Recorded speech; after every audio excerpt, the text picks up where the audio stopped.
반갑습니다.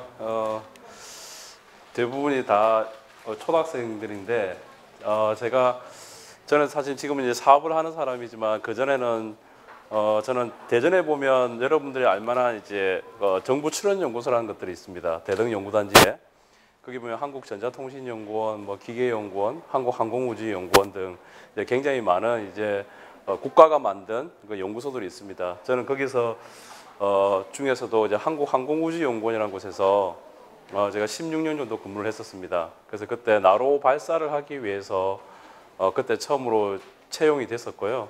그래서 그 프로젝트를 끝내고 잠깐 이제 캐나다 대학에 방문연구원으로 갔다 와서 다시 위성 쪽을 좀 하다가 지금은 사업을 하고 있죠. 그래서 우주 분야에 제가 이제 몸을 담은 지는 이제 한 올해로 22년째가 되는 것 같습니다. 사실 저는 원래 고향이 부산입니다. 그래서 저는 초중고를 이제 부산에서 나왔고요. 그래서 가야에 있는 가야고등학교를 제가 졸업을 했었습니다. 네, 그래서 사실은 작년에도 부산시청에서 요청이 와서 부산시에서 이제 강의를 한번 했었고요. 그래서 지금은 이제 대전에서 저희 이제 사업을 하다 보니까 바로 대전 연구단지 근처에 저희 사무실이 있습니다. 사실 이제 여러분들 앨런 머스크 다 아시죠? 예. 그 앨런 머스크가 있는 스페이스X하고도 일을 하고 있습니다.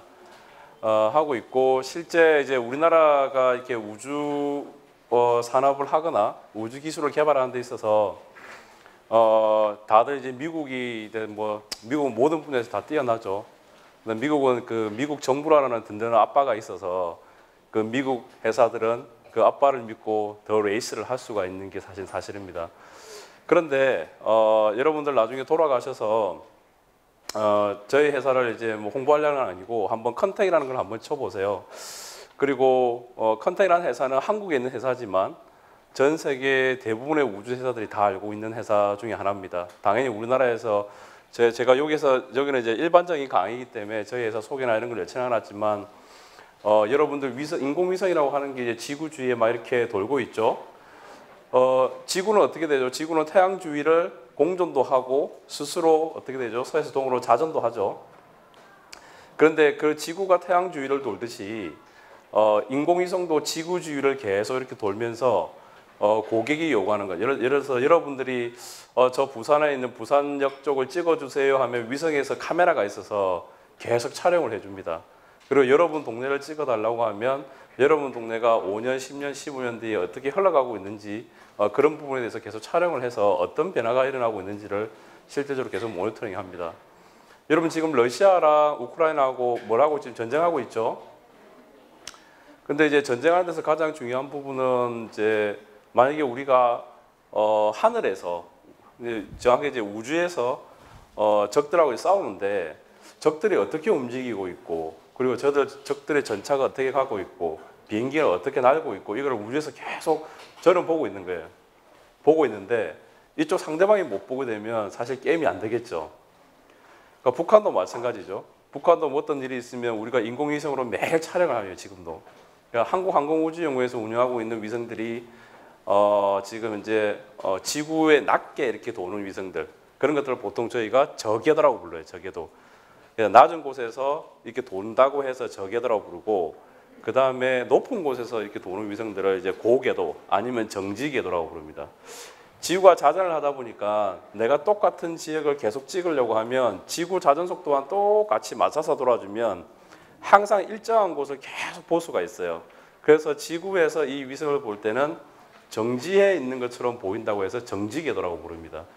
예, 그래서 여기서 지금 사실은 이렇게 강의를 다니다 보면 제가 초중고 뭐 그다음에 일반 대학원 다음 주에도 제가 울산과학기술원에서 강의가 있는데 사실 초등학생들이 가장 질문을 많이 해요. 궁금한 것도 많으시고 그래서 초등학생들하고 만나는 걸 저는 굉장히 좋아합니다. 개인적으로는 그래서 이 우주 쪽은 일반인들도 그렇고 이제 학생들이 사실은 우주라고 하면 그냥 별이나 어떤 달이나 화성 뭐 이런 것만 생각하는데 실제 여러분들이 지금 사용하고 있는 스마트폰에도 다 우주 기술이 들어가 있고 여러분들 가정에서 쓰고 있는 마이크로웨이브 즉 전자레인지도 다 우주 기술에서 나왔죠. 선글라스 그 다음에 소방관들이 입는 방화복 뭐 이런 것들이 다 우주 기술에서 먼저 다 검증이 된 다음에 여러분들 실생활에 쓰고 있고 여러분들 어머니 아버지가 타고 다니는 차에 내비게이션도 다 우주 기술이 들어가 있습니다. 그리고 지금은 여러분들 스마트폰에서 통신을 하고 하는 것들이 뭐 상용 서비스를 하는 SK텔레콤이나 뭐 이렇게 KT텔레콤에서 중간중간에 그 신호를 줄 수 있는 기지국이라는 것들이 있어서 그 기지국에서 여러분한테 스마트폰에 막 인터넷 서비스를 할 수 있도록 주지만 이제는 우주에서 그런 것들이 싹 필요가 없어지고 우주에서 여러분들하고 통신을 할 수 있는 신호를 내려보내줍니다. 그러면 여러분들이 이제 비행기를 타거나 산의 꼭대기에 올라가거나 바다에 나가도 그냥 여러분 스마트폰에서 인터넷 서비스를 할 수 있게 됐어요. 그런 서비스를 하는 대표적인 회사가 스페이스X 스타링크 사업을 해서 앨런 머스크가 그걸 지구 저궤도에 4만 개를 띄워서 위성을 전 세계를 와이파이로 묶겠다. 이 프로젝트를 진행하고 있는 거고 그 위성 4만 개를 띄우려고 하면 어떻게 돼야 되죠? 그 위성을 싣고 올라갈 수 있는 로켓이 필요하죠. 그 로켓을 지금 개발하고 있는 것도 스페이스X라고 보시면 됩니다. 그래서 스페이스X에서 그 위성을 싣고 올라가고 있는 그 로켓의 이름이 펠컨이라 해서 펠컨 로켓이라고 저희가 이렇게 부르고 있고 지금도 매주 그런 어떤 위성들이 일주일에 64개씩 그렇게 올라가고 있습니다. 그러니까 실제 나중에 뒤에 동영상에도 잠깐 보여드릴 텐데 그런 어떤 전체적인 우주 산업이라든지 우주 기술이 접목이 되어 가지고 전체 우주 생태계가 지금 이루어지고 있는 게 지금 현재 상태다 그렇게 말씀을 드릴 수 있을 것 같습니다. 전 세계에 보면 스페이스 컨퍼런스가 일어납니다. 전문가들이 모여서 그런 해외에서 이런 자리에서 발표를 합니다. 그래서 그런 발표를 이제 저도 매달 나가서 발표를 하고 그런 전문가 집단들하고 이렇게 토론도 하고 이제 그렇게 진행을 하고 있습니다. 그래서 그런데 초대를 받고 있다는 자체가 그래도 우리나라에서 이런 회사에서 또 이런 인력들이 뭐 저뿐만이 아니라 많습니다. 그런 분들이 역량을 인정받아서 그런 데 나가서 활동을 하고 있다. 그렇게 해야지만이 한국이라는 나라에서도 충분한 우주 기술과 그리고 인력들이 있구나. 그걸 이제 세계에서 알게 되는 거죠. 그러니까 여러분들이 나중에 커서 여기는 뭐 바이오를 하고 싶은 사람, 뭐 이렇게 의사를 하고 싶은 사람, 기계공학을 하고 싶은 사람, 전자공학자가 되고 싶은 사람 많으실 텐데 나중에 여러분들도 크면 내가 어떤 분야에 가더라도 여러분들이 알고 있는 지식을 남들 앞에 잘 표현하는 게 굉장히 중요합니다. 그게 내가 뭐 그냥 변호사라든지 정치인이 되든지 그런 이야기나 공학을 하시는 분이 아니더라도 뭐 그런 분들만 이제 발표를 하는 게 아니라 실제 여러분들이 아는 유명한 과학자들 굉장히 많이 있죠. 뉴턴도 있고 아인슈타인도 있고 많이 있는데 그런 과학자들이 더 성공을 하려고 하면 여러분들이 나중에 커서 과학자가 되고 싶은 분들이 있으면 여러분들은 발표하는 능력과 그리고 자기가 아는 걸 잘 표현할 수 있는 능력을 지금부터 길러야 됩니다. 그래서 대학에서 논술을 보는 이유가 그런 것들 때문이죠. 그래서 그런 부분을 좀 말씀을 드리고 싶고 이제 본격적으로 이제 강의를 좀 시작할 텐데요. 이제 우리가 이제 우주 지금부터 제가 강의를 드릴 텐데 자 먼저 그러면 우리가 우주로 가는 사람들이 이제 요즘에 굉장히 많아요. 우주에 관광도 하겠다는 사람도 많은데 그럼 왜 우리가 우주로 갈까 이런 부분에서 원천적으로 우리가 한번 좀 생각해 볼 필요가 있습니다. 우리가 우주로 가는 이제 가장 큰 이유는 궁극적으로는 제2의 지구를 찾는 부분이 그 중에 가장 큰 목표입니다. 근데 우주로 가려고 하면 여러분들 일단 우리가 로켓도 만들고 인공위성도 만들고 뭐 이렇게 우주 여행을 할 수 있는 스페이스 셔틀이라고 하는 것도 만드는데 그런 걸 만들려고 하면 사실 돈이 굉장히 많이 들어요. 여러분들 최근에 방송에 나온 누리호 있죠. 그 누리호 하나 만드는 데 들어가는 비용이 1조 9천억 정도 됩니다. 그러니까 일반적인 민간 기업에서 그런 사업을 하기는 굉장히 힘들어요. 그리고 인공위성 항공우주연구원이 운영하고 있는 인공위성들이 한 기에 올라가는데 3,500억 4천씩 들어요. 그래서 일단은 돈이 굉장히 많이 든다는 거. 그리고 기본적으로 이렇게 우리가 이런 여러분 살고 있는 이런 환경에서 뭔가를 만드는 거하고 우주로 나가야 되면 어떻게 되죠? 우주 방사능도 있죠. 그리고 온도라든지 온도차도 굉장히 크죠. 그리고 압력도 부분도 있고 이런 것들 모든 걸 견디려고 하면 기본적으로 그 모든 것들을 커버링 할 수 있는 기술이 좀 뛰어나야 됩니다. 옛날에 우리 스페이스 셔틀이라고 해서 우주 정거장에 갔다가 사람을 싣고 다시 내려오다가 챌린저호가 폭발한 적이 있죠. 그때 그 승무원 중에서는 학교 교사도 있었어요. 여자 교사분이 계셨는데, 근데 학생들이 그 선생님 타고 오는 셔틀을 보고 있었던 거예요. 근데 그 셔틀이 지구 대기로 진입하면서 지구의 열과 압력을 못 견뎌서 폭발을 했어요. 그러니까 그 학생들은 이제 선생님을 그 자리에서 보면서 읽게 된 거죠. 근데 저 셔틀을 하나 만들어서 올리는데 굉장히 돈이 많이 듭니다. 그래서 미국조차도, 그렇게 돈이 많은 미국조차도 스페이스 셔틀 사업을 없앴어요. 너무 돈이 많이 든다.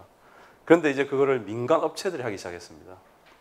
뭐 액션, 뒤에도 나오겠지만 뭐 액션 스페이스, 맥시언 스페이스 이런 회사들이 하게 됐고, 하여튼간에 우주로 나가는 데 있어서 이렇게 많은 장애 요소들이 이렇게 존재합니다. 요게 조금 전에 제가 말씀드렸듯이 지금 여러분들이 지금 이렇게 지구라는 이 동네에서 살고 있는데, 실제 이 지구 조금만 벗어나면 우리가 우주라고 하는 경계 영역이 어디서부터가 우주일까요? 여러분들 이렇게 지구에는 뭐가 있죠? 이렇게 공기가 있죠. 그래서 숨을 쉴 수가 있죠. 그럼 우주로 나가면 공기가 없잖아요.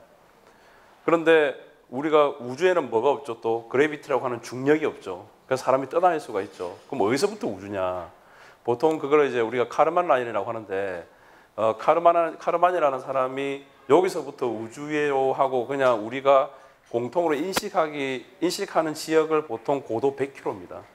우리가 보통 비행기가 3만 피트, 그러니까 3만 피트라고 하면 보통 우리가 10km 정도죠. 고도 10km에서 비행기가 이렇게 왔다 갔다 하죠. 근데 그거 10배, 그러니까 100km 정도부터는 공기가 희박해지고 뭔가 물체가 왔다 갔다 하면 대기 마찰도 많아지고 가벼운 마이크로그래비티 뭐냐면 굉장히 중력을 약하게 느낄 수 있다는 거예요. 그래서 여러분들 뭐 유튜브에 한번 찾아보시면 리차드 브랜슨이라는 사람이 비행기를 타고 올라가서 3분 동안 한번 체험하고 내려오는데 3억을 받는데, 거기서 잠깐 무중력 체험을 할 수 있습니다. 그 카르마나인 근처에 가게 되면 거기서부터 우주인데, 그걸 좀 더 벗어나서 고도 500, 뭐 600, 1000 가면 여러분들이 미세먼지가 이렇게 쭉 돌아다니듯이 우주에도 굉장히 많은 작은 암석이나 돌 아니면 소행성 조그만한 것들이 지구 주위를 막 이렇게 지나다녀요. 그래서 실제 소행성들이 사이즈가 한 100m만 되더라도 그 100m의 소행성들이 그 속도를 가지고 지구에 떨어지면 엄청난, 바다에 떨어지면 엄청난 해일이 일어나는 거고, 육지에 떨어지면 지각 변동이 일어날 만큼 지구 인구의 3분의 1이 멸망할 만큼의 그런 데미지를 얻을 수가 있습니다. 그래서 그런 소행성들을 지금 어떻게 하고 있냐, 계속 모니터링을 해요. 얘가 지구 주위에 어떻게 오고 있는지. 그래서 만약에 지구에 너무 가까이 오게 되면 어떻게 되죠? 지구가 굉장히 크잖아요.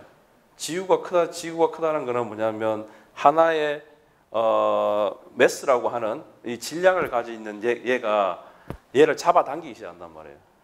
여러분들 과학 시간에 중력이나 인력이라는 걸 아마 배웠을 텐데, 여러분 친구 둘 간에도 사실은 인력이 존재하는 거예요, 물리적으로. 근데 만약에 여러분보다 한 10,000배 이상 큰 사람이 있으면 그 사람을 잡아당길 수 있는 인력이 존재를 한다는 거예요. 그러면 큰 지구가 있으면 지구에 조금만 가까이 가더라도 지구가 잡아당기는 힘 때문에 이 소행성이 끌려 내려온다는 거예요. 그럼 어떻게 됐죠? 지구에 데미지가 있으니까 얘를 빨리 밖으로 내보내야 되겠죠. 그러면 지구로 오려고 하는 그런 소행성들을 지금은 그런 어떤 위성들을 쏴서 얘들한테 충돌을 시켜요. 충돌을 시켜서 지구로 오려고 하는 경로, 그 궤적을 바꿔버립니다. 그래서 딴 데로 이제 지구에 피해가 없게. 근데 대부분 그런 것들을 이제 미국이 많이 연구를 하죠.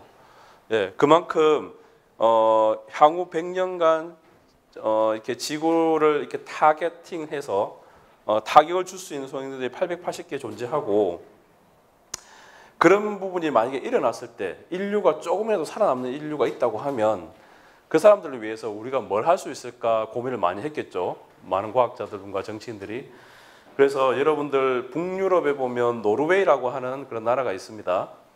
그 노르웨이 나라에 보면 여기 글자가 보일지 모르겠는데 여기 보면 스발바드 아일랜드라고 여기 있어요. 이런 섬이 있어요. 이 섬에 굉장히 여기에 추워요. 위도가 80도 북극이라서 여기에 전 세계에서 생성되고 있는 모든 식물의 종자들을 다 모아놨어요. 그래서 지구에 어떤 일이 일어났을 때 다시 그걸 끄집어내서 다시 인류가 살아갈 수 있도록 하는 그런 것들을 다 준비를 해놨다는 거예요.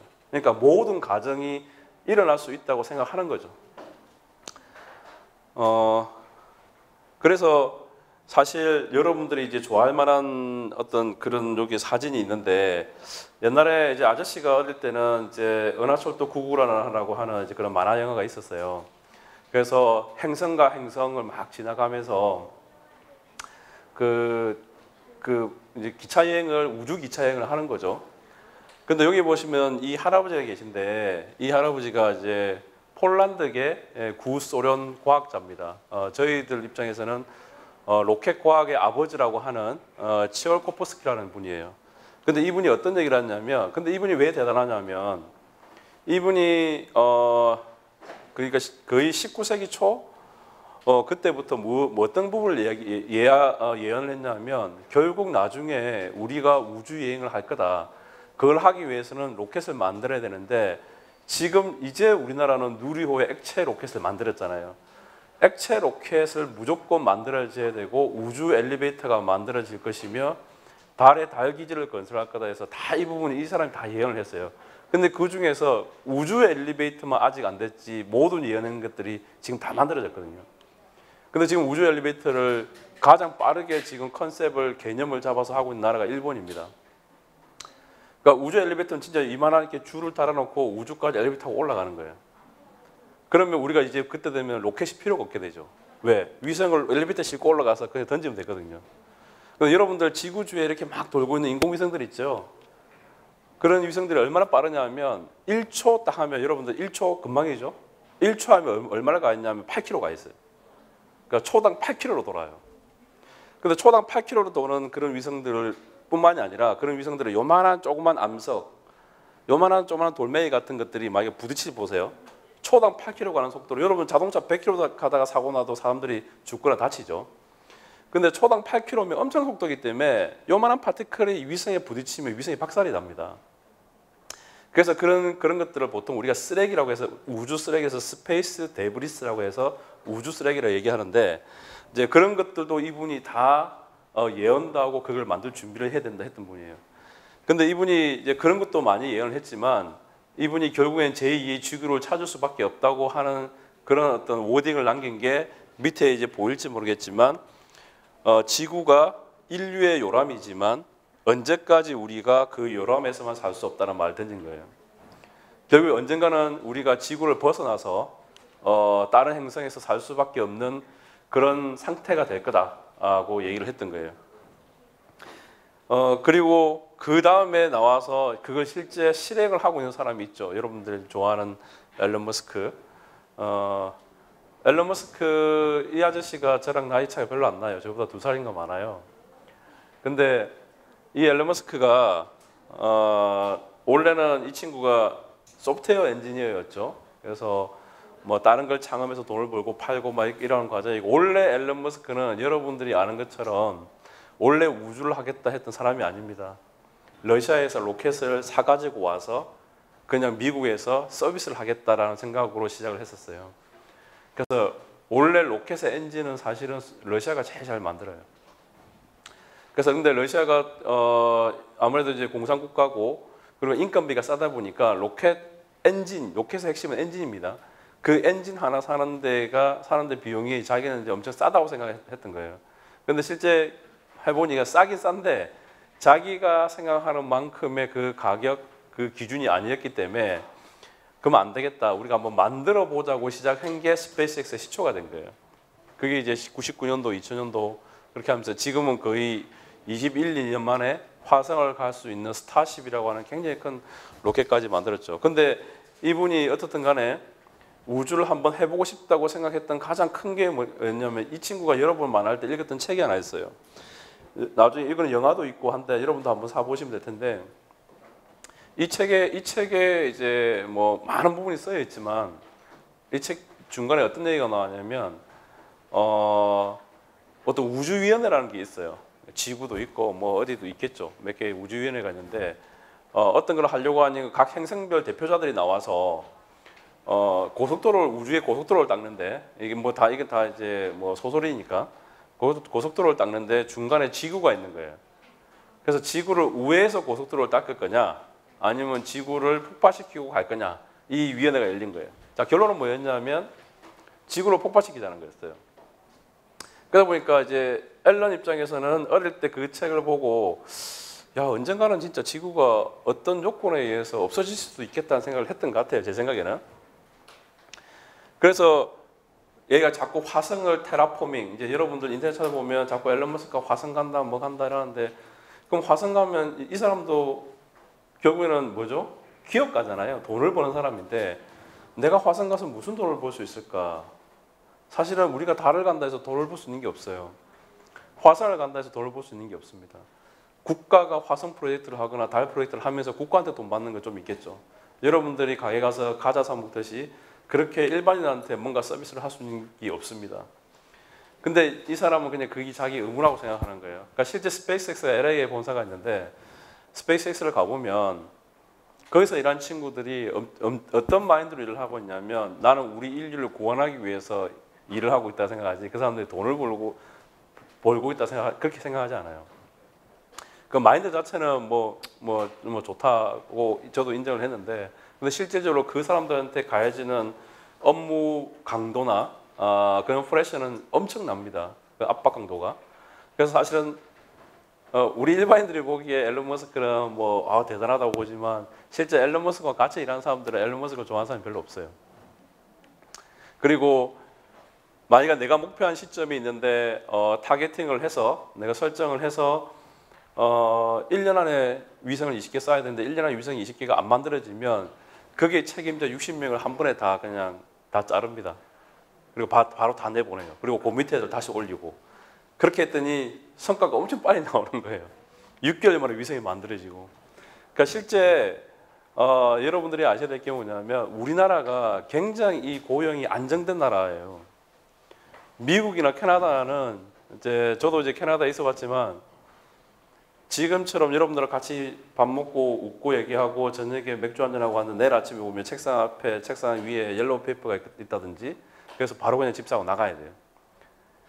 그러니까 실질적으로 사람의 고용이 보장이 되지 않습니다. 그래서 미국이나 캐나다 같이 북미권에는 대부분 우리가 속히 말하는 정규직 그리고 그 회사에서 내가 정년을 맞이한다? 그거는 있을 수가 없어요. 보통 6개월 단위로 다 옮겨 다녀요. 근데 유럽은 어떻죠? 유럽은 굉장히 사회주의적인 개념이 강해요. 북유럽도 그렇고 프랑스도 그렇고 굉장히 사회주의적인 개념이 강하죠. 그렇기 때문에 거기는 사람을 함부로 자를 수가 없어요.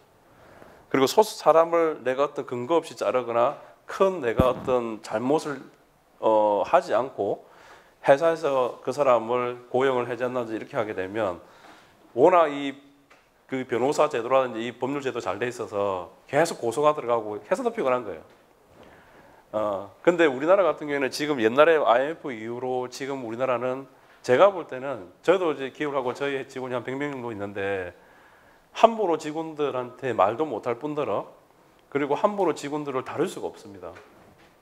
같이 가는 동반자로 생각하고 그렇게 하고 누군가는 대표가 있어야 되니까 대표를 할 뿐이다. 저는 그렇게 생각을 하고 있습니다. 그냥 그만큼 그렇게 이 스페이스X는 그 인력들을 다루고 있어요. 그러니까 실제 여러분들이 보는 게 모든 현상을 볼 때 여러분들이 이제 공부하는 학생들이니까 과학을 보거나 어떤 인문 사회학적인 어떤 현상을 볼 때 여러분들이 보는 게 절대 다가 아니라는 걸 항상 머릿속에 생각하시고 굉장히 비판적 사고 방식을 갖고 있어야 돼요. 더 백데이터도 많이 찾아보시고. 예. 하여튼 그런 어떤 비하인드 스토리가 좀 있습니다. 그래서 지금 앨런 머스크가 하고 싶은 게 마지막 목표가 지금 이 화성에 이런 화성 도시를 만들겠다. 그걸 보통 영어로 테라포밍이라고 합니다. 그러니까 우리가 테라고 하는 게 우리가 이게 영어로 이렇게 땅을 테레토리언이라 하잖아요. 포밍한다. 어떤 형태를 만든다. 그러니까 화성을 지구화한다는 게 테라포밍이에요. 그래서 이걸 이제 가상도로 이렇게 그렸죠. 그래서 이 로켓이 지구에서 날라와 가지고 이렇게 수직으로 내려앉는 거예요. 그래서 스페이스X는 저 발사체가 위로 갔다가 다시 내려앉는 이 연습을 엄청 하고 있고 그걸로 지금 인공위성을 우주로 보내고 있죠. 지금 우리 나로나 누리 같은 거 어떻게 되죠? 위성을 싣고 쭉 날아가면 1단이 분리되고 또 2단이 분리되고 3단이 분리돼서 바다에 뚝뚝뚝 떨어지는 거 여러분들 봤죠? 근데 얘들은 그렇게 하잖아요. 그러니까 한 번만 쓰고 버리게 되니까 돈이 너무 많이 들어요. 또 만들어야 되잖아요. 그러니까 그렇게 되면 돈이 너무 많이 드니까 화성을 갈 수 없다는 거예요. 결국엔 재사용을 계속해서 전체적인 비용을 줄여야 되겠다라고 해서 한 게 재사용 로켓이라는 개념을 도입한 거예요. 그래서 실제 남의 인공위성을 띄워놓고 나서 1단 같은 것들이 지금처럼 저희 플로리다에 다시 이렇게 쭉 다시 내려서 다시 씁니다. 그러니까 그걸 다시 확인하고 체크하고 다시 이제 정비를 해서 그 다음 미션에 또 올리는 거예요. 그러니까 남들이 한 개 로켓을 10번 막 새로 만들어 쏠 때는 얘는 그냥 그 로켓을 계속 10번 쏘면서 쏘는 거예요. 그러니까 비용적인 측면에서 다른 로켓사하고의 위성을 실어서 날라주는 비용 차이가 스페이스X가 훨씬 저렴하겠죠. 이제 그렇게 이제 사업을 하고 있고 화성 가기 위해서 사실은 그 기술을 스페이스X가 만들고 있다고 보시면 됩니다. 그리고 이제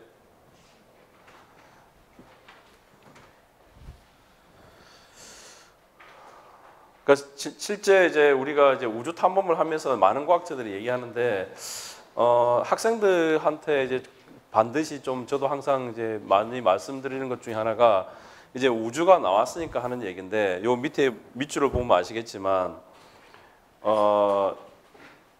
그런 것 같아요. 그러니까 저도 연구원에도 있어봤고 기존에는 뭐 일반 기업에도 있어봤고 지금은 사업을 하지만 사업을 하면서도 안 된다고 생각해 본 적은 없었던 것 같아요. 무조건 되는데 시간의 문제라고 생각했지 안 된다고 생각하진 않았어요. 그래서 우주도 마찬가지예요. 뭔가를 도전하고 우리가 뭔가를 이루기 전까지 계속 도전하고 열정을 가지고 뭔가를 하는 게 인간이 존재하는 이유다. 여러분들 할아버지도 계시고 할 텐데 어느 순간에 퇴직하고 집에 있으면 사실 사람이 굉장히 이제 목표가 없어지기 때문에 사람이 더 빨리 노화가 이루어져요. 그래서 여러분들이 학생은 지금에서는 공부를 해서 뭐 대학을 가고 또 뭐 내가 학자가 되겠다 하면 석박사까지 하고 이런 길을 갈 텐데 여러분들이 생각하는 목표가 그냥 내가 어느 대학을 가겠다가 당연히 아니겠죠.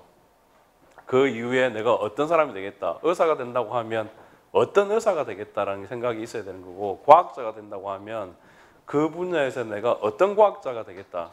어떤 사회에 봉사하는 과학자가 되겠다. 인류를 위해서 어떤 걸 만들어서 그런 과학자가 되겠다. 그냥 과학자가 되겠다가 아니라 조금 더 목표를 구체적으로 설정할 필요가 있어요.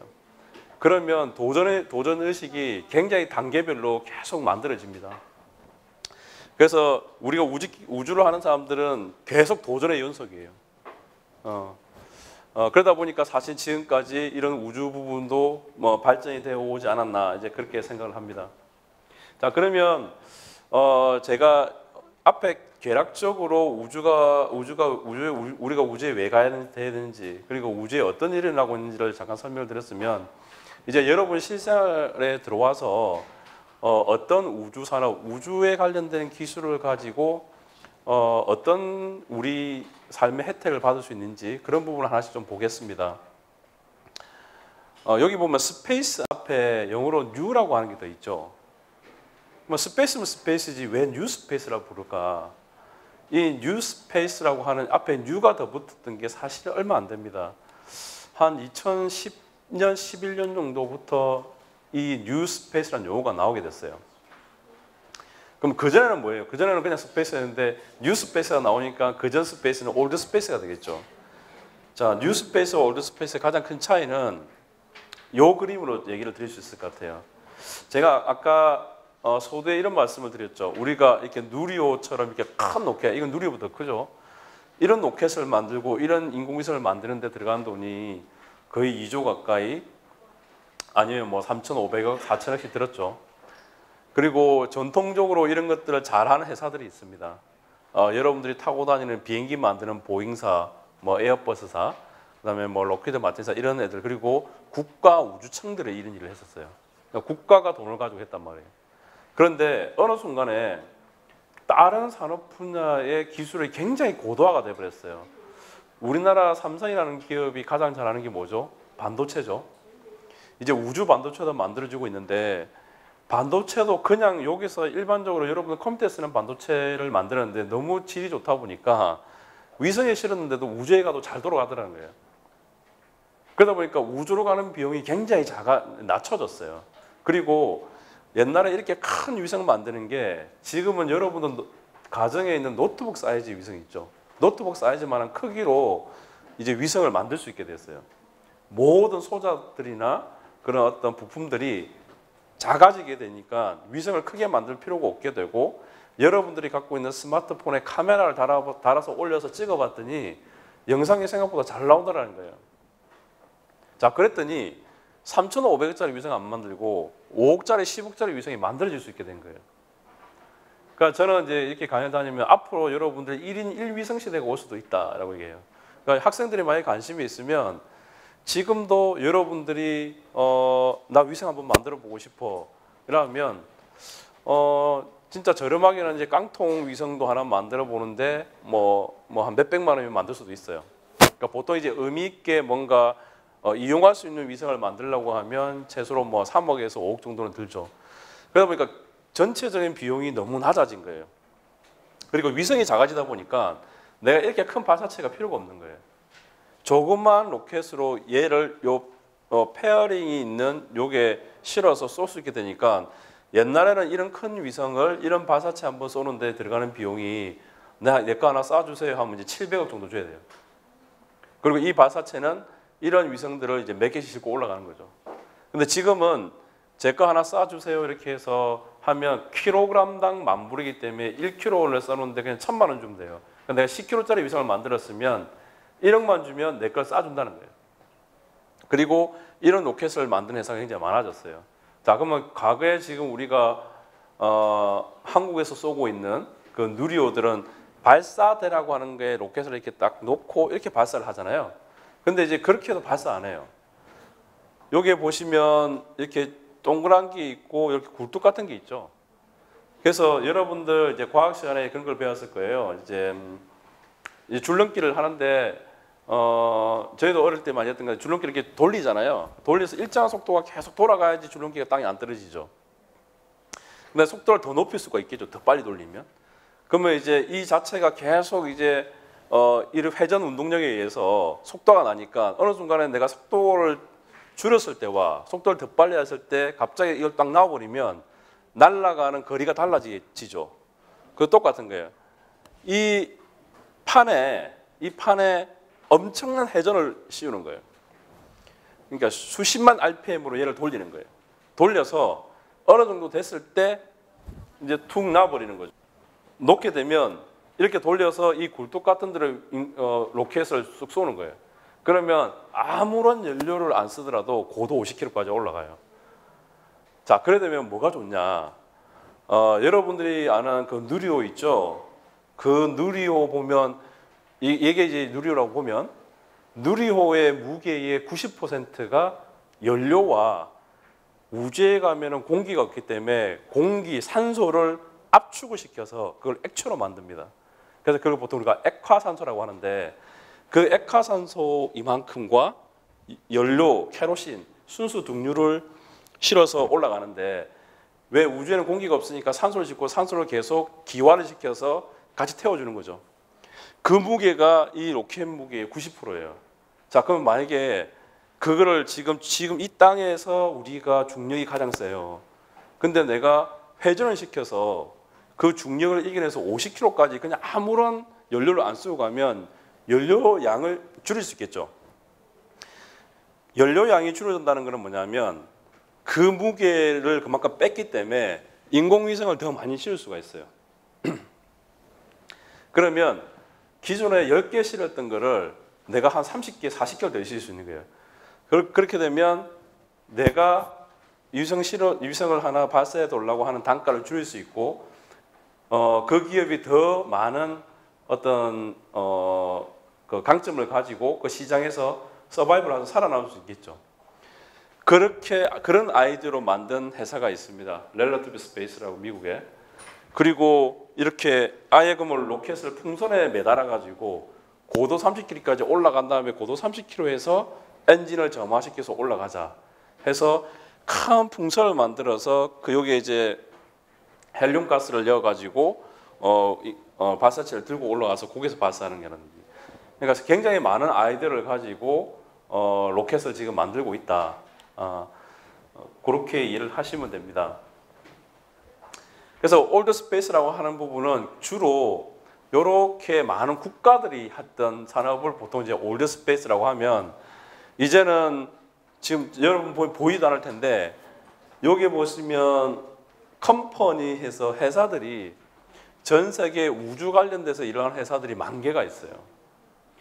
그리고 그 10,000개 회사가 돈을 잘 벌 거라고 해서 자기 돈을 투자하는 투자사들이 전 세계 5,000개가 있고 그래서 보면 여기 보면 위성을 띄워서 지도를 만들겠다는데 그 다음에 우주에서 신약을 개발한다든지 왜? 우주에는 중력이 없잖아요. 중력이 있을 때와 없을 때 그 약을 제조를 할 때 중력의 얽힘이 없는 상태에서 단백질 결정이나 이런 것들이 어떻게 이루어질까? 그런 것들도 시험을 합니다. 그리고 뭐 당연히 군사, 그 다음에 AI, 여러분들 좋아하는 이제 뭐 AI 딥러닝을 통해서 뭔가를 하는 것들, 뭐 이렇게 쭉 있는 사람들이 있어요. 이런 것들을 이제 과거에 국가가 하던 것들을 저처럼 기업인이 나와서 우주 사업을 할 수 있는 그런 상태가 된 걸 보통 뉴 스페이스라고 합니다. 그래서 실제 여기 보면 제가 사실 이건 일반인들 상대로 제가 써놓은 건데 우리가 뉴 스페이스를 하게 된 가장 큰 배경이 뭐냐면 일단 기술 자체가 굉장히 많이 고도화가 됐습니다. 그리고 우리가 이용할 수 있는 발사체나 위성이 굉장히 적합하게 만들어졌고 그걸로 어떤 돈을 벌 수 있는 어떤 비즈니스 모델이 만들어진 거죠. 그러다 보니까 투자사들이 이걸로 돈을 잘 벌 것 같은데 그럼 나는 A라는 기업, B라는 기업, C라는 기업에 내가 먼저 투자해야지 하고 자기가 먼저 돈을 내는 거예요. 그리고 그 회사가 성장했을 때 내가 만약에 100원을 냈으면 그 회사 성장해서 막 어른이 되면 자기는 100원 낸 거에 대해서 자기는 거의 100만 원 정도로 돌려받을 수 있는 이제 그런 걸로 해서 투자사들은 사실 이제 먹고 살죠. 그래서 저희 회사도 회사 가치가 100억일 때가 있었고 500억일 때 있었고 1000억일 때가 있었고 지금 이제 2천억 정도 되는데 100억에 투자했던 분들은 지금 회사 가치가 100억일 때 10억을 투자했던 분들은 지금은 200억이 된 거예요. 그 사람들 돈이. 그래서 이런 것들이 굉장히 선순환이 되면서 우주 산업이라는 게 뭔가를 하려면 돈이 있어야 되니까 굉장히 선순환되면서 잘 돌아가게 된 거예요. 지금 현재. 사실은 무슨 일을 하더라도 사실은 돈이 없으면 안 되죠. 그리고 그런 회사들이 그렇게 투자를 받아서 하나씩 만들고 있는 그런 우주 산업 부분이 이렇게 10가지로 대표적으로 쭉 나왔습니다. 하나는 일단 이렇게 위성을 미니어처 형태로 작게 만드는 것들, 그리고 우주에서 여기 보면 스페이스 마이닝이라고 했는데 마이닝이 광산이죠. 우리가 광물을 채취하는 거. 그래서 우주 광물을 채취하는 거예요. 소행성에 가서 니켈도 캐고 뭐 금도 캐고 백금도 캐고 막 그럽니다. 그러니까 나는 우주에 가서 소행성 가서 광물 캐오는 사업할 거야 하고 이런 애들이 나온 거예요. 그리고 그러면 나는 그냥 우주에 위성 많이 띄워놓고 우주에서 지구를 바라보면서 와이파이 서비스, 통신 서비스를 해볼까?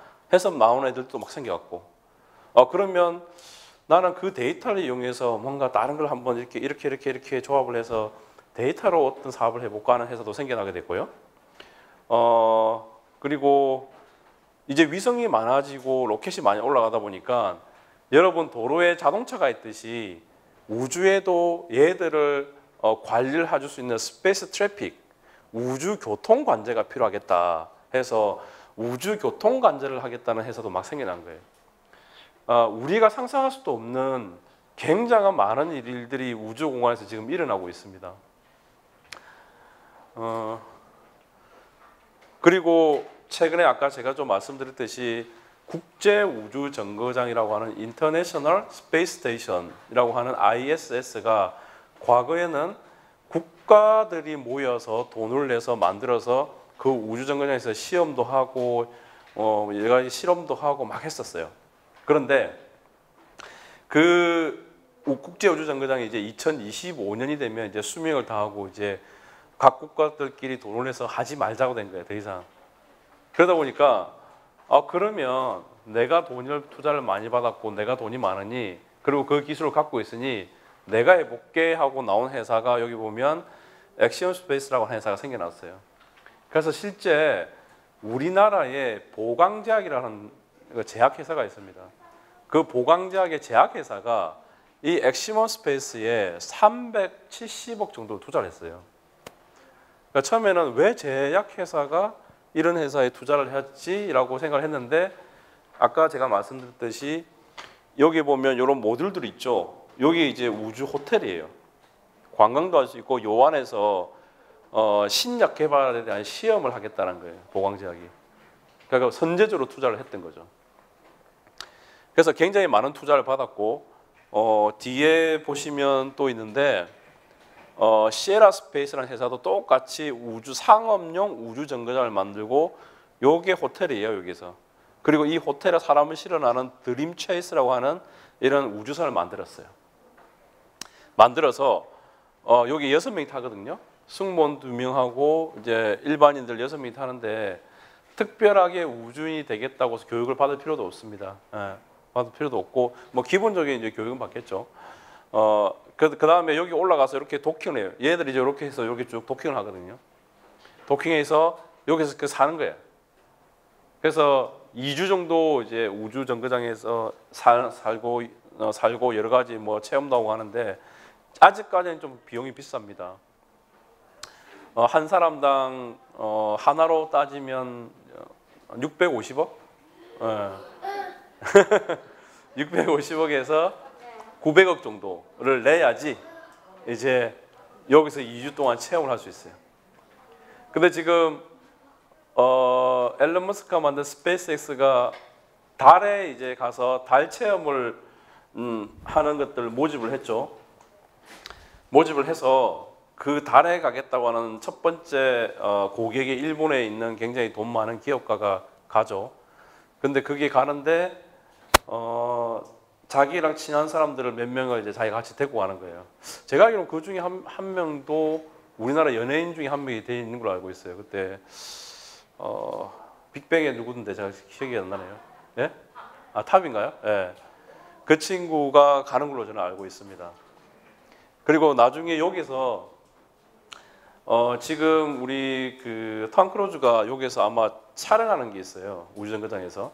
그러니까 이제는 우주라는 공간을 이용해서 굉장히 엔터테인먼트적인 요소를 집어넣어서 산업이 계속 이렇게 뭐라고 해야 되나 저희들 용어로 이제 피봇이라고 하는데 계속 다른 산업과 융합이 돼서 새로운 산업이 계속 생겨나고 있습니다.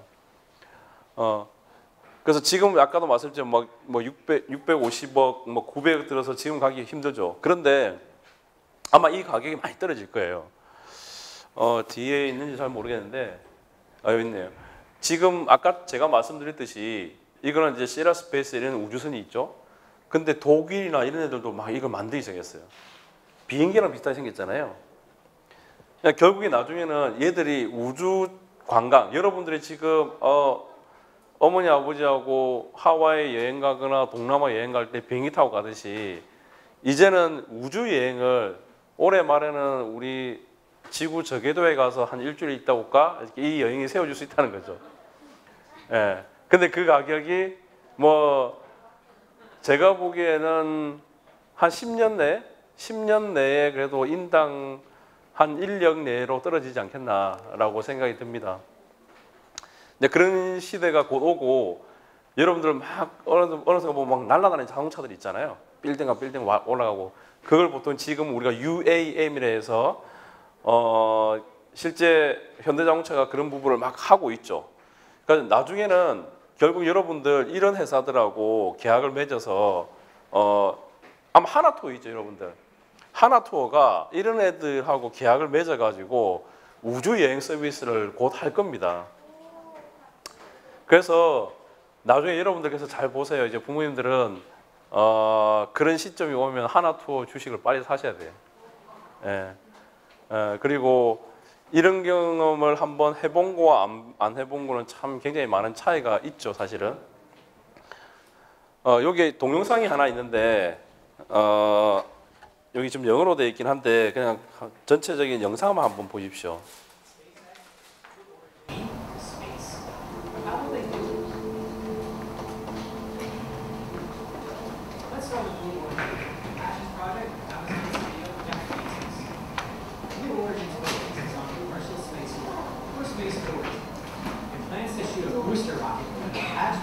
Capsule is 60 miles above the surface. It's a suborbital space. At the top of the rocket's arch, the capsule will detach, and for about 4 minutes, passengers will experience weightlessness. They'll be allowed to unbuckle their seatbelts and float around the cabin, looking out the window at the curvature of the Earth. The capsule will then start to fall back into the atmosphere, and parachutes will deploy to bring it down slowly. The whole trip only lasts about 11 minutes. Blue Origin has tested the New Shepard rocket 9 times, and the company still hopes to send some people to space in 2018. Virgin Galactic also aims to make commercial space travel accessible, but the vehicle it's using is quite different. Virgin Galactic's SS Unity looks more like a plane than a rocket. The ship is made up of the White Knight 2, the carrier airplane, and Spaceship 2, a passenger spaceship. Spaceship 2 can carry 6 passengers and 2 crew members. The passenger ship detaches from the carrier plane about 9 miles above it and lasts about 50 miles further until it reaches suborbital space. Similar to Blue Origin, passengers will experience 4 to 5 minutes of weightlessness before the ship re-enters the atmosphere. The total trip should last about 2.5 hours. Virgin Galactic has conducted 3 rocket-powered test flights of the SS Unity, and founder Richard Branson will be one of the first people to take the trip. And Virgin Galactic has already sold 700 tickets for future flights, costing $250,000 each. Elon Musk's company SpaceX also wants to send people to space. SpaceX's ultimate goal is to establish colonies on other planets. The ship SpaceX intends to send to Mars could hold 100 people, and the ride will be a lot longer than 4 minutes. But SpaceX also plans to send people to space on their way to other earthly destinations. The Big Falcon rocket will briefly enter space to make long-distance travel short. Traveling by rocket from New York to Tokyo, for example, would only take 37 minutes, and it would take no... Blue Origin, Virgin Galactic, and SpaceX are major players in the modern space race, but there are even more companies out there. It's estimated that space tourism could generate $1.6 billion in revenue in the next decade. So no matter which company crosses this finish line first, there will inevitably be another race. After all, space. 마지막 요 화면이 사실은 이제 앨런 머스크가 팰컨 9 로켓에 그 테슬라 자동차를 여기 마네킹을 실어서 쏜 거예요. 그래서 지금 이 테슬라 자동차와 이 마네킹이 지구 돌다가 지금 화성으로 계속 가고 있어요. 그러니까 우주 공간에는 얘가 자동차가 지금 날아다니고 있어요. 그러니까 이벤트를 그렇게 했던 거죠. 그래서 아까도 나왔듯이 아까 3개 회사가 있었죠. 첫 번째 하나가 여러분들 아마존에서 자주 사는 아마존이 우주 사업을 합니다. 그 아마존은 로켓도 아까 블루 오리진을 로켓도 만들고 인공위성도 만들고 해요. 그 제프 베이조스라는 분이 돈이 많다 보니까 나도 우주 사업을 한 거야. 그래서 이 사람이 1년에 1조씩 자기 돈을 엮고 있어요. 그러니까 돈은 많으니까 돈 못 벌어도 좋다. 스페이스X보다 빨리 가야 된다. 이렇게 얘기하고 있는 거고. 그래서 아까 이제 블루 오리지널 로켓을 만들고 하면서 이제 자기들도 우주 사업을 하는데 아까 5분 정도 막 이렇게 위에서 아까 제가 말씀드린 카리만 9에서 잠깐 중력 체험을 하고 내려오는데 23만 불이니까 뭐 한 3억 좀 안 되겠죠. 그러니까 그 정도 여행하고 내려오는 거는 3억 정도만 할 수 있다 지금도. 근데 이 부분이 중요한 이유는 뭐냐면 우리가 우주 사업을 하지만 인공위성이나 발사체는 사람이 타지 않고 그 자체가 그냥 우주로 가는 거예요. 근데 사람이 타고 간다는 거는 뭐가 담보가 돼야 되죠? 안전이 담보가 돼야 돼요. 이제는 사람이 타고 갈 만큼 우리가 만든 모든 우주선이나 이런 것들이 안전하니까 리차드 브랜슨은 자기부터 먼저 타고 갔다 왔어요. 그러니까 여러분 안심하고 타세요 하는 거예요.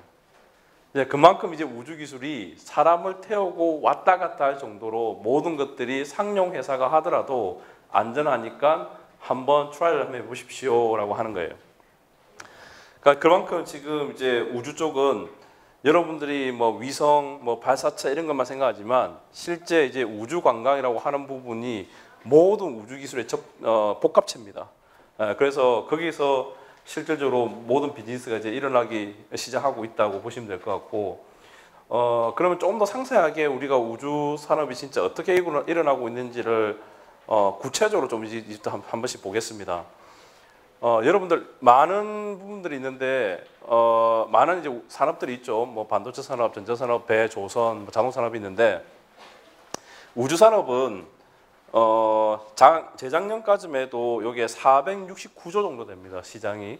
근데 올해는 이 시장이 아마 530조 정도 될 거예요. 그런데 여기서 의미 있는 데이터가 뭐냐면 여기 보시면 작년 1월부터 6월까지 올라간 인공위성 수가 1022개예요. 그러니까 작년에만 올라간 인공위성 수가 3000개 가까이 된다는 얘기예요. 그러면 그 전까지 위성이 몇 개 있었냐 하면 그 전까지 다 올려서 돌고 있는 위성이 2000개가 안 됐었어요. 근데 앨런 머스크가 올린 위성이 작년에만 해도 이제 거의 한 2000개를 올렸다는 거죠. 그리고 우주를 나도 해볼래라고 하는 나라들이 지금 최소한 90개 정도는 된다는 거예요. 근데 우리나라는 우주청이라고 하는 게 지금 없죠. 우주청이라고 하는 청은 국가가 우리 뭐 이렇게 과학기술부도 있고 뭐 기재부도 있고 뭐가 있는데 우주청이라고 하는 어떤 국가의 부처가 생겨야지만이 전체적으로 우리나라가 우주 산업을 어떻게 이끌어나고 그리고 우주 인력을 어떻게 양성하고 어디에 우리가 좀 이렇게 중점을 맞춰서 기술을 개발할지에 대한 것을 만들 수가 있습니다. 지금까지는 그 역할을 누가 했냐면 과기부가 했었고요. 과기부 밑에 있는 한국항공우주연구원이 기술 개발을 했었던 겁니다. 근데 사실 과기부는 전문가들이 모여있는 집단이 아니죠. 전문가들은 사실 항공우주연구원에 있죠. 근데 항공우주연구원은 국가의 예산을 받아서 하다 보니까 이분들이 하라는 대로 할 수밖에 없는 거예요. 스스로 뭔가를 정책을 결정하고 내가 그걸 만들어서 독립적인 정책과 독립된 예산을 가지고 뭔가를 할 수 없게 된 거예요. 그래서 우주청이 필요하다는 거고 일본도 우주청이 있고 미국도 있고 유럽도 있고 다 있는데 지금 한국이 1년 예산을 639조 정도 쓰고 있는데 이런 나라에서 우주청이 없는 게 말이 되냐라는 것 됐죠. 그래서 지금 우주청을 올해 말까지 만들겠다고 하는 게 지금 현 정부의 계획이고 그래서 현 정부에서 3개의 우주 클러스터를 만들어졌죠. 하나는 경남이 우주 부품 산업, 그다음에 나로 우주센터가 있다 보니까 전라도 쪽이 로켓 쪽, 그다음에 대전이 우주 인력 양성하는 쪽으로 됐습니다. 그만큼 이제 우주 쪽 시장이 이만큼 넓다라는 걸 제가 말씀을 드리고 여기서 대부분에서 우주 관련된 회사들이 어디에 많이 분포되어 있냐를 보시면 당연히 미국이 제일 많고요. 그다음에 여기는 지금 유럽이 굉장히 많은데 유럽 쪽이 제가 보기에는 거의 한 30% 정도 될 거고 아마 중국하고 인도가 대표적인 또 우주 강국이죠. 사실 미국, 러시아, 그다음에 인도, 중국 이렇게가 우주 4대 강국입니다. 그러니까 우리나라는 몇이냐? 우리나라는 뭐 발사체 기준으로 세계 7위, 8위 하는데 이런 5위들하고 격차가 너무 많이 나죠. 그리고 우리나라 예산 요 보시면 아시겠지만 미국이 41조를 쓰는데 우주 쪽에 우리나라가 0.6조 정도 쓰죠. 6천억 정도. 굉장히 격차가 많죠. 그럼에도 불구하고 우리나라에서 올린 위성이 10개 이상 되는 나라에 들어가 있습니다.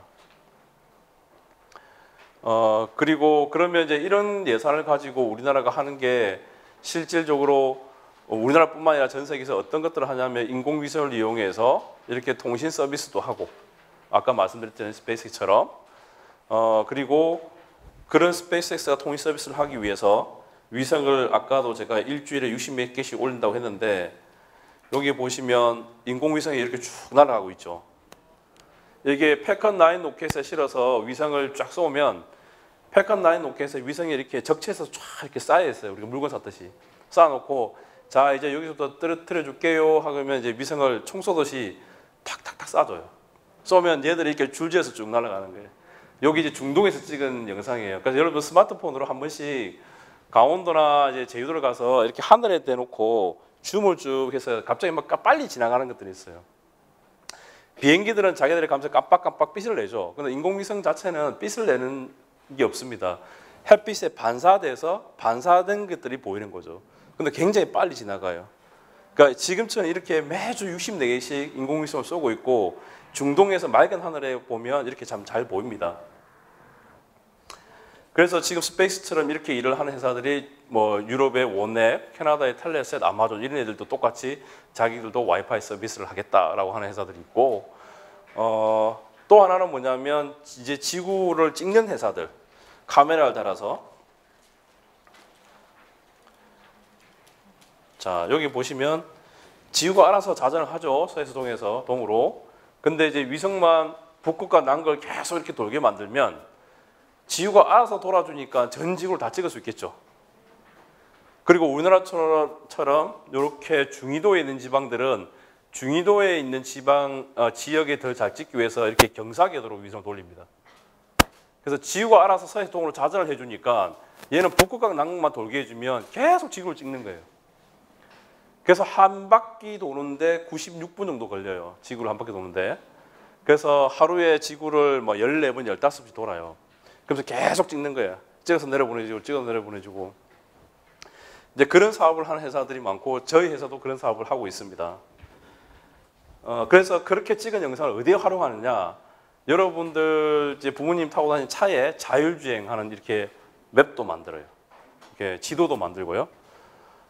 그리고 마트에 주차되어 있는 주차장의 차들을 여러분들이 좋아하는 AI로 계속 돌려서 이거는 차야 계속 학습시킨 다음에 위성이 지나가면서 찍은 다음에 AI로 야 차 찾아 이러면 차 이렇게 쭉 찾는 거예요. 찾은 다음에 아침에 찍고 점심에 찍고 저녁에 찍은 다음에 이 마트에 주차된 차량 대수가 몇 개인지를 가지고 이 마트의 하루 매출량이 어떻게 될지 역산을 하는 거예요. 예를 들어서 현대자동차가 울산에서 자동차를 계속 수출하는데 옆에 다른 경쟁자들이 현대가 매달 얼마나 수출하지?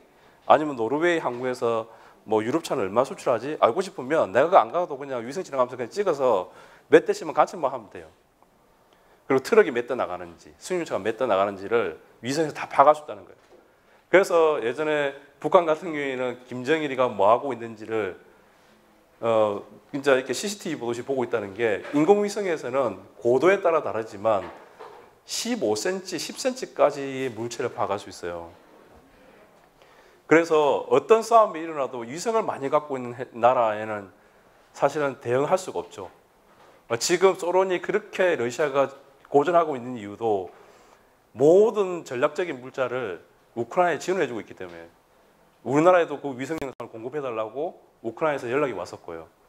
그래서 그만큼 위성은 국가의 안보를 위해서도 굉장히 중요하고 산업을 이끌어가는 다양한 산업을 만들어내는 데도 굉장히 중요하다.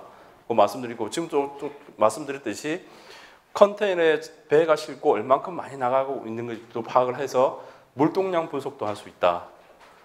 그리고 그런 데이터를 받을 수 있는 지상국을 많이 만들어서 지상국 서비스를 해주는 회사도 있다. 그 말씀드릴 수 있을 것 같고 제가 아까 소대에 말씀드렸듯이 이렇게 소행성에 가서 광물을 채취해 오는 회사도 생겼습니다. 심지어는 아예 소행성을 얘를 보내서 이렇게 묶어가지고 지구 가까이 갖고 오는 거예요. 갖고 와서 그래야지 내가 빨리 가서 빨리 왔다 갔다 하면서 더 많이 할 수가 있으니까. 이런 회사가 생겨났고 인공위성들이 많이 만들어져서 수명을 다하면 우주에 쓰레기가 되니까 그런 쓰레기를 청소하는 회사들도 이렇게 생겨나게 된 거예요. 청소하는 위성을 보내서 그물처럼 생겨서 이 위성을 잡아가지고 다시 지구 저궤도로 던지는 거예요. 던지면 지구의 열에 의해서 얘들이 거의 다 소멸되거든요. 근데 지구보다 먼 쪽에 있는 애들, 정지궤도 36,000km 있는 애들은 얘를 운영하다가 얘가 수명이 닿으면 얘를 다시 지구 바깥으로 그냥 보내서 보통 묘지궤도로 해서 정지궤도로는 여기서 돌고 있다가 추력을 써서 지구에서 더 멀리 보내버리는 거예요. 그런 것들은 이제 그렇게 하고 지구 가까이 이렇게 붙은 애들은 이렇게 잡아서 지구로 던져가지고 태워서 없애는 거죠. 이런 사업을 하는 회사가 스위스의 클리어 스페이스라는 회사가 있습니다. 그러니까 1년에 1,800억씩 국가 우주청이랑 계약을 해서 이제 이런 서비스를 해주고 있죠. 실제 여러분들 그 송중기 나왔던 승료 있죠? 그 승료의 영화의 한 장면인데 아까 제가 말씀드린 어떤 파티클이 저렇게 부딪히면 엄청난 많은 쓰레기가 나오고 그런 쓰레기를 청소하는 위성을 보내가지고 저렇게 잡아가지고 우주 쓰레기를 수거한다고 보시면 됩니다. 시간이 없어서 제가 요거는 좀 그렇고 마지막으로 이제 요 부분만 말씀을 드리고 좀 마치겠습니다. 여러분들이 나중에 어차피 이제 중학교로 가고 고등학교로 가고 이제 성인이 될 텐데 여러분들 우주에 관심이 있는 친구들은 나중에 한국이란 나라에서 어떤 우주 교육을 받을 수 있고 그리고 내가 좀 더 해외 경험을 하고 싶다고 하면 이런 걸 한번 알아놓는 게 중요해요. 여기 보시면 ESABIC라고 있죠. 그러니까 ESA가 뭐냐면 유럽 스페이스 에이전시라는 거예요. 유럽에 있는 나라들끼리 모여서 만든 에이전시, 청이에요. 우리나라 대한민국의 국가 우주청이 있듯이. 그래서 그 ESA는 사실은 여러분들 유럽연합이라고 하는 EU가 있죠. 그 EU보다 ESA가 사실 더 먼저 만들어졌어요. 그래서 이사 쪽에 이사가 운영하고 있는 저희처럼 그런 기업을 양성하는 인큐베이션 센터들이 20개 나라에 60군데 정도 있어요. 있고 그걸 보통 빅 인큐베이션 센터라고 부릅니다. 그리고 거기에서 양성돼서 나오는 회사가 1년에 180개씩 나오는 거예요. 그런 회사들이. 그런데 우리나라는 그렇게 하는 데가 없죠. 그리고 그런 회사들이 지금까지 몇 개가 됐냐면 이것도 한 2, 3년 전 얘기니까 지금 1000개가 넘죠. 그러니까 게임이 안 되겠죠. 맨날 돈을 내가지고 회사를 키우고 하다 보니까 우리나라하고 비교했을 때 정책적인 문제도 있지만 사실은 제일 큰 건 정책적인 문제고요.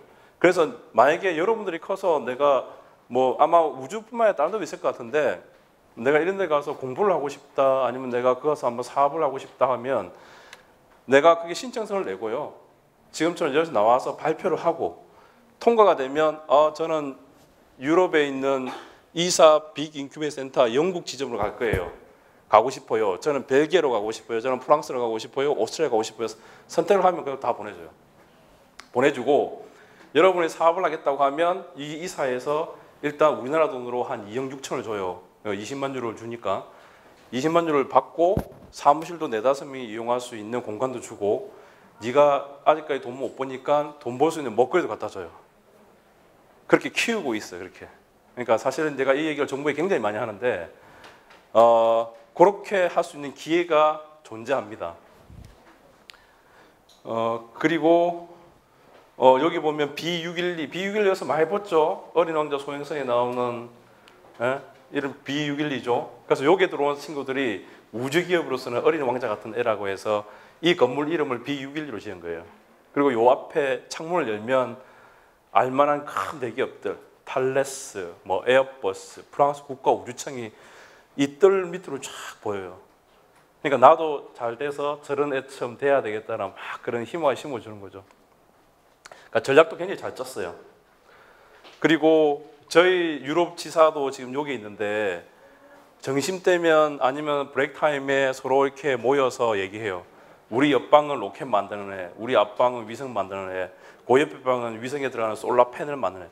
모여서 막 브레이크 타임 동안 서로 디스커션하고 막 얘기하다 보면 기업들 간에 서로의 아이디어를 내고 새로운 비즈니스 모델을 만들어내고 그 기업 간에 조인트 벤처가 또 만들어진다는 거죠. 이제 그런 어떤 물리적 환경이 굉장히 잘 돼 있습니다. 미국이나 유럽 같은 경우에. 그래서 제가 이 현 정부가 들어오기 전에 이제 인수위에서 오라고 해서 갔더니 우리나라 국가 발전을 위해서 어떻게 해야 되겠냐 해서 7가지 제가 얘기를 드린 것이 있었습니다. 그 중에 하나가 인력 양성이라는 부분이 있었고 그리고 그런 것들을 하기 위해서 이사 모델을 좀 벤치마킹할 필요가 있다고 말씀드렸었던 부분이 있습니다. 그래서 제가 여러분들한테 말씀드리고 싶은 부분은 뭐냐면 여기서 각자의 꿈이 다 다르실 텐데 어떤 것들을 시작을 하기 전까지는 굉장히 전략적인 사고방식이 굉장히 중요하다는 걸 말씀드리고 싶어요. 국가의 리더가 뭔가를 할 때는 국가 운영을 위한 철학이 있어야 되고 그 철학을 가지고 어떻게 전략적으로 대한민국을 이끌어갈 것인가의 전략이 짜져야 되죠. 여러분도 어떤 꿈을 이루기 위해서 꿈을 설정을 한다고 하면 그 꿈을 이루기 위한 전략적인 접근을 하나씩 하는 게 필요해요. 예. 그냥 여러분들 학교 다닐 때 시험 치면 공부하잖아요. 공부할 때 그냥 1페이지부터 100페이지까지 시험이면 1페이지, 100페이지까지 그냥 읽는 사람과 목차부터 쫙 봐가지고 머릿속에 상상하는 거죠.